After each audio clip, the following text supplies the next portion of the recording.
Hey, this is Rick. I learned something in grad school that might be helpful for you. My first full-time job outside of my undergrad was at a company called Auto Depot. We were leasing cars online, way ahead of our time, like way before Zoom. My big takeaway from that sales environment moment that I was in leasing cars online is my acknowledgement to myself that I'm absolutely horrible at sales jobs. I am not a good person to be working in that high pressure sales environment because I've discovered that the way that I engage with people is incompatible with this fast pace, sell it now or go hungry kind of environment. Okay, however, for some reason I have no trouble at all talking about Jesus with people and even helping some people choose to follow Jesus. Okay, but isn't that sales? Let's look at this a little bit and let's talk about you. You have conversations with people all the time. In those conversations, you're trying to transfer your idea, transfer your enthusiasm, get someone else on board perhaps with your plans or how you see things. Maybe you want to inspire your family to go out for dinner or to go camping during the summer. Maybe you're trying to buy a new motorcycle or board game or guitar, and you're trying to convince your spouse that that might be a great idea. Maybe you want to go on a cruise, but your spouse hates the idea. Maybe you want to get your parents to stop treating you like a little child. Or maybe you're just trying to get your kids up in time for school. Whatever it is, all throughout our days, regardless of the context, we're all in some way trying to influence people. This video is my attempt at helping you move your level of influence up to the next level. I'm going to help you to do that by helping you to think about the 5 levels of communication and by summarizing the 5 stages of change. I've broken this video down into 4 very quick parts. First, I'm going to start talking about the 5 levels of communication. After that, I'll summarize change theory for you so that it's very simple and you'll know it decently. Okay. Then I'll give you some examples of how this might play out and how this might help you have better influence in your conversations. And then I'm going to conclude with a summary, a 1-sentence summary that you can walk away with that can be an awesome guide for you as you continually try to up your level of influence in the conversations that you have. So here's the first part, the 5 levels of communication. Very simply, 5 levels of communication: cliche, information, opinion, emotion, deep emotion. Each of those 5 levels build toward a deeper and deeper relationship engagement, a higher level of relationship that you have with the other person you're talking with. Cliche, information, opinion, emotion, deep emotion. Cliche, great place to start with pretty much everybody. It's water cooler talk. It's like, great weather we're having today, right? How's the family? Weekend okay? Feeling okay? It's that really low entry level communication with another person. Cliche, you don't really care how the other people respond. Feeling good, other people says, feeling good. It's that cliche kind of thing where, when you're passing somebody in the hall, say, hey, how's your day going? It's not that moment for you to talk and really divulge how you're personally feeling at the moment. You say, oh, good. How's yours? Oh, good. We all know it's cliche. We all know it's superficial. We all know it's not deep, and we just keep moving along. Okay. The second level of communication is information. Like, I need to take the car in for an oil change. I had dinner with some friends last night. My weekend is fully booked. I've been working 7 days a week and I'm really busy. The information level. So it's not the cliche passing by, somebody in the hall saying, you doing good? Doing good. Something deeper than that. It's like stopping for a moment and saying, so what are you up to this weekend? Well, this weekend I need to get an oil change in my car. Just information level. So it's slightly deeper, but it's still not very deep. Okay, it's just slightly deeper information. Level 3 is opinion. Now this is where we need to be careful, because when we share our opinion, it assumes a level of relationship that you have with the other person. Because if you're sharing an opinion with no level of relationship, that's usually received badly, and it's usually received with some kind of butting heads or some kind of debate. Or somebody just dismisses you thinking that you're crazy, okay? When you share your opinion, it assumes a deeper level of relationship. So I really think that they should never have named Baby Yoda. WandaVision is such a great show because it gets my family talking as we try to puzzle out what's happening and what the mystery is. So in my opinion, my boss is horrible because I'm being driven way too hard for the money that I'm making. Okay, so opinion.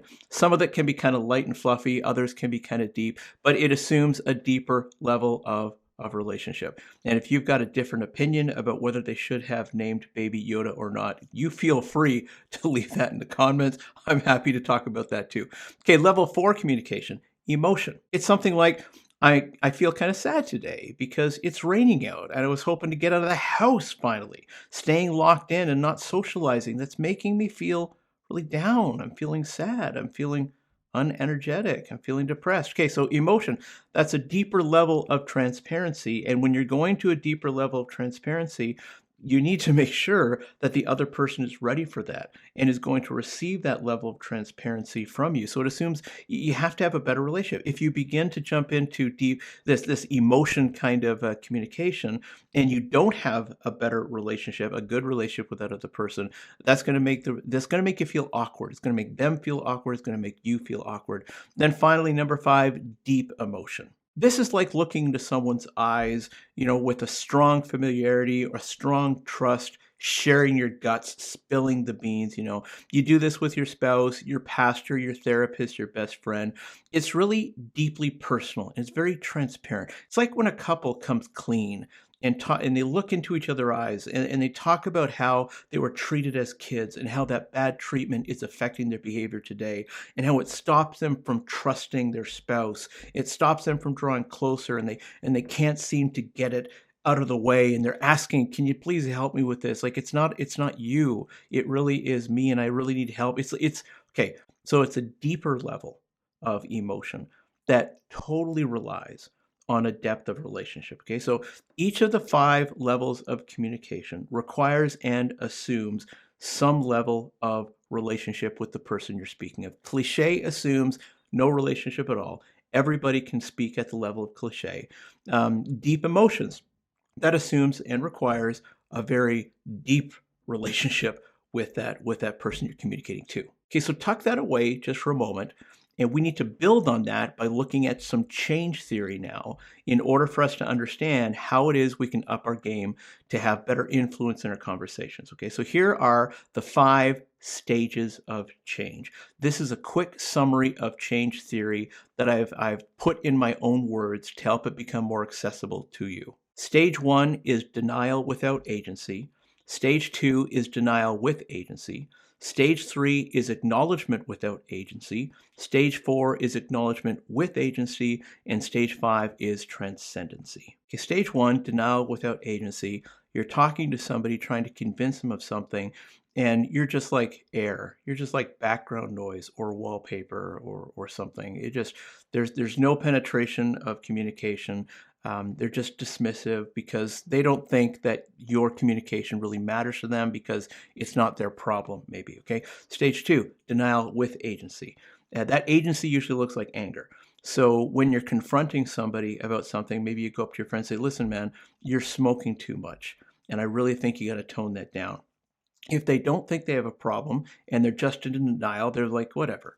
However, stage 2 is if they don't think they have a problem, and now you're confronting them about a problem that they think they don't have, but they're in stage 2, they're going to be aggressive with you. They're going to start fighting you on it. They're going to maybe shout at you a little bit, push you a little bit, saying, no, I don't have a problem. It's your problem. Get off me. I'm in total control. They'll get a little aggressive. They'll get a little lippy. Stage 3, acknowledgement without agency. When you get past that moment where they're denying something and they're actually being aggressive about their denial with you, that's not a fun stage to be in. And when you get to stage 3, now this stage doesn't feel good either. It's acknowledgement without agency. It's somebody who says, okay, I can see that I have a problem, but there's absolutely nothing I can do about it. Okay. It's like, okay, I can see that I'm addicted to smoking, but what am I going to do? There's no one around to help me. I kind of like it, actually. It's not a big deal. I can't really do anything about it. I've tried in the past. Nothing works. Denial without agency. Sorry, it's acknowledgement without agency. I can't do anything about it. Stage 4 is acknowledgement with agency. Yes, I can see that I have a smoking problem and I'm working on it. I'm seeking out help. I'm talking to somebody about it. I've got the patch. I'm in a program, whatever. I'm doing what I can 2 to stop. And then stage 5 is the glory day, transcendency. It's where we're just living. We're just living the new reality now. Okay, we've accepted that we had a problem. We did all of the work to get out of that problem, and now we are changed. It doesn't have to be a problem. It can be anything at all. I'm just using the problem as an example. Both of these ideas need to come together in order for us to have a better influential conversations. We need to understand at what stage someone is in the process of change, and therefore it'll tell us at what level we need to be communicating. If we know what stage they're at in change theory, then we can say, okay, this is the appropriate level for me to be talking right now. So here's the third part of the video. Let me give you some examples of this. To gain influence isn't easy, and it's not an instant win. It's a progression through the stages of change, moving a person from one stage to the next without bypassing any stages at all. Okay, so here's some examples of what it could look like. If you're trying to transfer your enthusiasm for an idea to someone else, which is basically sales, you're probably hoping to communicate within levels 2, 3, and 4. To choose an appropriate level, you need to consider at what stage of change the other person is. So if they're in denial, you're not likely going to be communicating at level 5 because you'll just be noise. You'll be ineffective. You may want to stick around levels 1 and 2 to help them connect the dots for themselves so that they can move to stage 2 or stage 3. For example, you're hungry and you want to go through a drive-through, but the other person just ate, had supersized fries, a milkshake, and an apple turnover. They are not ready to climb the stages of change at that moment. Talking to them at levels 3 to 5 may not be a good strategy at that time if your strategy is to get yourself through a drive-through. Actually, trying to influence them to go through a drive-through while they've got this full tummy is going to be so hard with higher levels of communication. If you communicate your opinion, if you communicate your emotion, if you communicate your deep emotion about the greatness of going through a drive-through, that actually might make them feel sick to their stomach as they consider what eating more would make them feel like at that moment. So in that moment, if you're trying to get your friend to go through a drive-through with you because you're hungry, even though they're full, but you still don't want to be alone, you want them to come with you through the drive-through, you may want to stick to level 1 or level 2 communication. Something like, it's a good day for a walk or a drive, level 1. By the way, I'm hungry, level 2, that's information. I think I'd like to go through the drive-through just to make it quick. Okay, sticking at level 1, level 2 to see if they'd like to come along. That may sell better than, that fast food place is awesome. I love how much cheese they use on the burgers. And I love how large their milkshakes are. And I could have 2 combos right now. And man, you know what I want to do? I want to dip my French fries into my chocolate shake because it's so yummy. You go to, level 3, level 4, that may actually make your full person feel sick, and they will turn against you and say, you go on your own. I'm not going with you. Don't talk to me about food right now, right? Okay, here's another example. If you're confronting someone about a problem, you're on dangerous ground. If you're confronting someone about their drinking and it's not the first time you're doing it, you may be faced with denial and agency. So their agency is going to be looking like aggression towards you because they don't have a problem. You have a problem. They're going to get angry at you because they're at stage 2 on the change scale. Use the lower levels of communication with them in order to not be the target of their anger, whatever their agency looks like while they're in the state of denial. Or something that I face occasionally here is, which I started out the video with. I'm enthusiastic about Jesus, and I think everyone would benefit from following Jesus. However, I'm confronted with a lot of denial over the topic of God. It's not like people are going out of their way to reject God.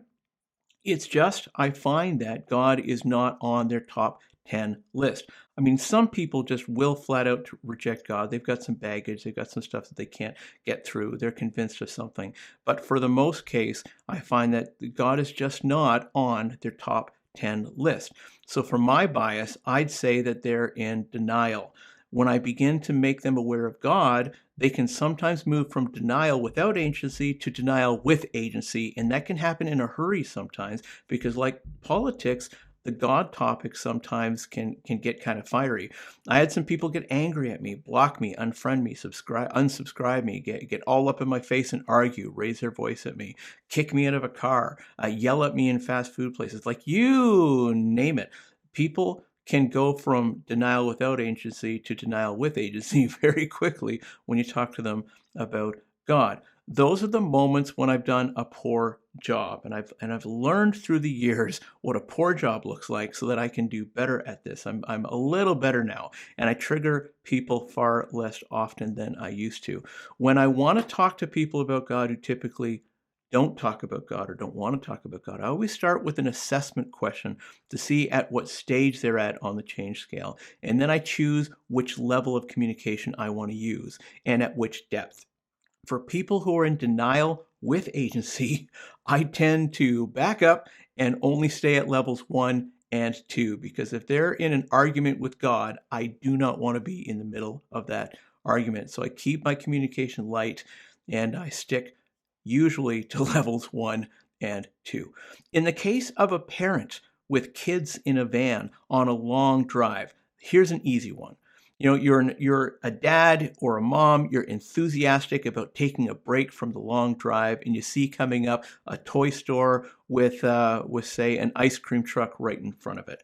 You're enthusiastic about taking that break, and also the kids are probably enthusiastic too about wanting to stop, getting some ice cream cones, and going into that toy store. Your kids are totally going to reject your attempts at staying at level 1 and 2. As a matter of fact, they might get angry at you if you try to stay at level 1 and 2, and they may get aggressive and mouthy with you if that's where you keep it. They're going to try to sell you on the idea to follow through with your enthusiasm. So you are going to be communicating at levels 4 and 5, and anything less than that is going to be offensive. Let me summarize this for us. One way to have better conversations with anyone is to try to figure out what level of communication is more appropriate for the setting. If you don't know them very well, stick to cliche. If you're just trying to be friends, move it up to information. If you are friends, bump it up to opinion. But try not to share your opinion if you're in a room where there are no friends and it's not an official learning environment. Kind of back off from there, because it's more personal, because sharing your opinion isn't a level 1 and level 2 form of communication. It is a level 3 form of communication, so be careful with that. Also, you've got to own your own part in the conversation as well. You can't take yourself out of this. Are you trying to transfer some of your enthusiasm? Are you trying to sell someone on the idea of buying something, going somewhere, doing something, giving something up? If so, you're going to need to carefully assess where the other person is on the change scale and how invested you are in this. Do you need to back off a little bit? Do you need to adjust your approach? If you want to have more influence in your conversations, you're going to need to meet people where they're at, honor where they're at on the change scale, and work with them at their speed to move them just one level at a time through the change scale. So if you're meeting somebody in denial, you first want them to go from denial without agency to denial with agency. You want them to start getting angry in their denial, because right after that comes acknowledgement with no agency. We absolutely want to move people just one level on that change scale. We can't move them from 1 to 5. We can't move them from 1 to 3. We have to just move them one step at a time. That means that you don't need to take rejection personally, because it's not about you. In most normal settings, it may be about where that other person is on the change scale, and it's about you honoring them to respect that and not pushing them beyond where they're ready to go. Of course, it also might be about you, and you've simply misjudged the relationship, and you're communicating at a level that doesn't make sense for the kind of relationship that you have with that person. Here's the takeaway, the one sentence I promised you that will help guide you in all of your conversations to have conversations with more influence. Here it is. To have better conversational influence, choose the appropriate level of communication to match where others are on the change scale. That's it. I'd love for you to leave your opinion. I'd love for you to connect. Love for you to share it. If you like what you saw, you can subscribe, you can give it a share, you can give it a post, you can reply, you can talk back, you can disagree, you can argue, whatever you want. I just really love it. I'm an extrovert. I love connecting. So would you please just connect? Okay, that's it. A thought that I've had from my school setting, taking a grad degree in psychotherapy. Got a lot of psychology stuff rumbling around my head right now. I really hope this is some level of helpful for you. See you next time.